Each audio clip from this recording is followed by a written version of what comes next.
ದೇವನಹಳ್ಳಿ ತಾಲೂಕಿನ ಜಿಲ್ಲಾ ಪತ್ರಕರ್ತರ ಭವನದಲ್ಲಿ ಜೈ ಮಾರುತಿ ಭಕ್ತ ಮಂಡಳಿ ಸೇವಾ ಸಮಿತಿ, ಪಾರಿವಾಟ ಗುಟ್ಟ ಹೋರಾಟ ಸಮಿತಿ ಹಾಗೂ ಹಲವು ಸಂಘಟನೆಗಳ ನೇತೃತ್ವದಲ್ಲಿ ಪತ್ರಿಕಾಗೋಷ್ಠಿ ಹಮ್ಮಿಕೊಳ್ಳಲಾಗಿತ್ತು.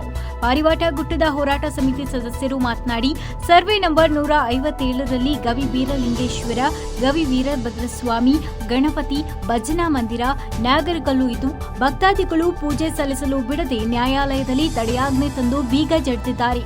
ಹಿಂದೂ ದೇವಾಲಯಗಳ ಬಳಿ ಬೀಗ ಹಾಕಿರುವುದನ್ನು ತೆರವುಗೊಳಿಸಬೇಕು. ಆ ಜಾಗದಲ್ಲಿ ಯಾವುದೇ ಚಟುವಟಿಕೆ ಮಾಡಬಾರದು ಅಂತ ಸೂಚನೆ ಇದ್ರೂ ಕೂಡ ಬಂಡೆ ಹೊಡೆದಿದ್ದಾರೆ. ಮುಂದಿನ 15 ದಿನಗಳಲ್ಲಿ ಆಂಜನೇಯ ಸ್ವಾಮಿ ದೇವಾಲಯ ಹೆಸರಿಗೆ ಪಹಣಿ ಮಾಡಬೇಕು, ಇಲ್ಲವಾದರೆ ಉಗ್ರ ಹೋರಾಟಕ್ಕೆ ಕರೆ ನೀಡ್ತೇವೆ ಅಂತ ಎಚ್ಚರಿಕೆ ನೀಡಿದ್ದಾರೆ.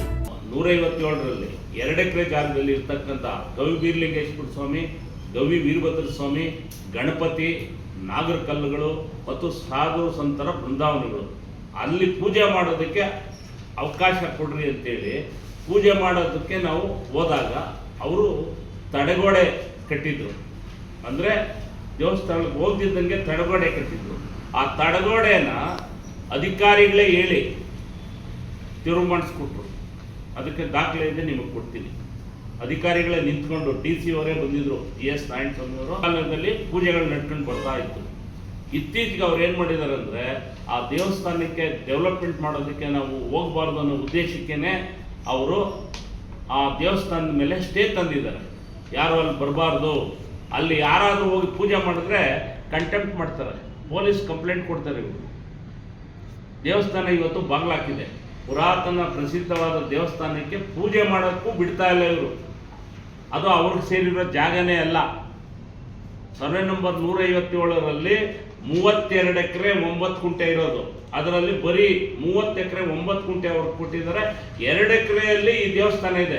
ಗವಿ ಬೀರಲಿಂಗೇಶ್ವರ ಸ್ವಾಮಿ, ಗವಿ ವೀರಭದ್ರ ಸ್ವಾಮಿ, ಗಣಪತಿ, ನಾಗರಕಲ್ಲುಗಳು. ಅಲ್ಲಿ ಹೋದವ್ರ ಮೇಲೆಲ್ಲ ಕಂಪ್ಲೇಂಟ್ ಕೊಡೋದು. ಮತ್ತೆ ಕೋರ್ಟಲ್ಲಿ ಯಾರೋ ಭಕ್ತಾದಿಗಳು ಪೂಜೆ ಮಾಡಿದ್ರೆ ನನ್ನ ಮೇಲೆ ಕಂಟೆಂಪ್ಟ್ ಮಾಡಿದ್ರು. ನಾನು ಕಾಲ ಆಪರೇಷನ್ ಆಗಿ ಹಾಸ್ಪಿಟ್ಲಲ್ಲಿದ್ದರು. ಆ ಕೋರ್ಟ್ಗೆ ಹೋಗೋ ರೀತಿ ಮಾಡಿದ್ದಾರೆ ಅವರು, ಕಂಟೆಂಪ್ಟ್ ಮಾಡಿ. ಆಮೇಲೆ ಕೋರ್ಟಲ್ಲಿ, ಇಲ್ಲಿ ಸಿವಿಲ್ ಕೋರ್ಟಲ್ಲಿ ಪೂಜೆ ಮಾಡೋದಕ್ಕೆ ಅಡ್ಡಿಪಡಿಸ್ಬೇಡ್ರಿ ಅಂತ ಆದೇಶ ಆಯಿತು. ಸಿವಿಲ್ ಕೋರ್ಟಲ್ಲಿ ಪೂಜೆ ಮಾಡಿಸೋದಕ್ಕೆ ಅಡ್ಡಿಪಡಿಸ್ಬಾರ್ದು ಅಂತ ಆದೇಶ ಆದಮೇಲೆ ಆ ಆದೇಶದ ಮೇಲೆ ಹೈಕೋರ್ಟಲ್ಲಿ ಮತ್ತೆ ಸ್ಟೇ ತಂದಿದ್ದಾರೆ. ಅವ್ರ ಉದ್ದೇಶ ಏನು ಅಂದರೆ, ಆ ದೇವಸ್ಥಾನಗಳಿಗೆ ಯಾರು ಹೋಗಬಾರ್ದು, ಅಪ್ರೂವಲ್ ತಗೊಳ್ಬೇಕು ಅಂತೇಳಿ ಕೂಡ ಕಂಡೀಷನ್ ಹಾಕಿದ್ರೆ. ಇವೆಲ್ಲ ಸುಮಾರು 25-26 ವರ್ಷ ಆಯಿತು ಅವ್ರಿಗೆ ಮಂಜೂರಾಗಿ. ಒಂದೇ ಒಂದು ಕೂಡ ಇವ್ರೇನು ಕಂಡೀಷನ್ಸ್ ಹಾಕಿದ್ರೆ ಒಂದು ಫುಲ್ಫಿಲ್ ಆಗಿಲ್ಲ, ಒಂದು ಮಾಡಿಲ್ಲ. ಅದಕ್ಕೆ ನಾವು ಸರ್ಕಾರ ಒತ್ತಾಯ ಮಾಡ್ತಾ ಇದ್ದೀವಿ, ಜಿಲ್ಲಾಧಿಕಾರಿಗಳು ಒತ್ತಾಯ ಮಾಡ್ತಾ ಇದ್ದೀವಿ, ಈ ಕೂಡಲೇ ಪರಿಶೀಲನೆ ಮಾಡಿ ಆ 30 ಎಕರೆ 9 ಗುಂಟೆ ಜಾಗನ ವಾಪಸ್ ಪಡ್ಕೊಳ್ಳಿ. ಜೈನ್ ಟೆಂಪಲ್ ಕಟ್ಟಕ್ಕೆ ಮಾತ್ರ ನಾವು ಜಾಗ ಕೊಟ್ಟಿಲ್ಲ ಸರ್ಕಾರ. ದೇವನಹಳ್ಳಿ ಜನರಿಗೆ ಅನುಕೂಲ ಆಗಲಿ ಅಂತೇಳಿ ದೇವನಹಳ್ಳಿ ಜನರ ಕಿರೀಟ, ಅದು ಅಸ್ಮಿತೆ ಅಂತ ಜಾಗನ ಅವ್ರು ಕೊಟ್ಟಿರೋಂಥದ್ದು. ದೇವನಹಳ್ಳಿ ಜನಕ್ಕೆ ಅನ್ಯಾಯ ಮಾಡ್ತಾ ಇದ್ರೆ ಅವ್ರಿಗೆ ಯಾಕೆ ಕೊಡ್ಬೇಕು ಜಾಗ? ಕೊಂಡ್ಕೊಳ್ಳಿ, ಅವ್ರ ಹತ್ರ ದುಡ್ಡಿದೆ ಇವತ್ತು. ಆ ಜಾಗ 30 ಎಕರೆ 9 ಗುಂಟೆ ಅಂದರೆ ಕನಿಷ್ಠ 200-250 ಕೋಟಿ ರೂಪಾಯಿ ಆಗುವಂಥ ಜಾಗ. ಅಷ್ಟು ಬೆಲೆ ಬಾಳೋ ಜಾಗ ದೇವನಹಳ್ಳಿ ಸೊತ್ತು, ದೇವನಹಳ್ಳಿ ಜನರ ಸೊತ್ತು. ಇವತ್ತು ಉಚಿತವಾಗಿ ಜನರು ಕೊಟ್ಟು ಇವತ್ತು ದೇವನಹಳ್ಳಿ ಜನರ ಮೇಲೇ ಕೇಸ್ ಹಾಕ್ಸ್ಕೊಳ್ತಾ ಇದ್ದಾರೆ. ಇವತ್ತು ನಾನು ಕೂಡ ಅದರಲ್ಲಿ ಒಬ್ಬ ವ್ಯಕ್ತಿ, ನಾವು ದೇವಸ್ಥಾನಕ್ಕೆ ಹೋಗಿದ್ರೆ CC ಕ್ಯಾಮ್ರಾ ಇಟ್ಕೊಂಡು ಅದ್ರ ಮೇಲೆ ಕಂಪ್ಲೇಂಟ್ ಕೊಟ್ಟು ನಮ್ಮ ಕೈಲೆಲ್ಲ ಮುಚ್ಚಳಿಕೆಗಳು ಬರ್ಸ್ಕೊಂಡಿದ್ದಾರೆ. ನಾವಿವತ್ತು ಅಲ್ಲೆಲ್ಲಿ ಹೆಜ್ಜೆ ಇಡೋಕ್ಕೆ ಇಲ್ಲ. ನಾವು ಅಲ್ಲಿ ಆಟ ಆಡಿ ಬೆಳೆದಂಥ ಜಾಗ, ನಮ್ಮ ದೇವನಹಳ್ಳಿ ಜಾಗಕ್ಕೆ ಈ ಥರ ತೊಂದರೆ ಕೊಡ್ತಾ ಇದ್ದಾರೆ. ದೇವನಹಳ್ಳಿ ಜನರಿಗೆ ಅನುಕೂಲ ಮಾಡ್ತೀವಿ ಅಂತೇಳಿ ಕೈಯಲ್ಲಿ ಕೋಲ್ ಇಟ್ಕೊಳ್ಳೋದು, ಹಿಂದ್ಗಡೆ ಬೆಣ್ಣೆ ಮಾತಾಡೋದು, ಎಷ್ಟು ನಮ್ಮನ್ನು ಯಾಮಾರಿಸ್ತಾರೆ. ಅದಕ್ಕೆ ನಾವು ಒತ್ತಾಯ ಮಾಡ್ತಾ ಇದ್ದೀವಿ, ಈ ಏನು ಕಂಡೀಷನ್ಸ್ ಹಾಕಿದರೆ ಇವ್ಯಾವುದೂ ಕೂಡ ಫುಲ್ಫಿಲ್ ಆಗಿಲ್ಲ. ಜಿಲ್ಲಾಧಿಕಾರಿಗಳು ಪರಿಶೀಲನೆ ಮಾಡಬೇಕು, ಸರ್ಕಾರದಕ್ಕೆ ವಾಪಸ್ ತಗೊಳ್ಬೇಕು.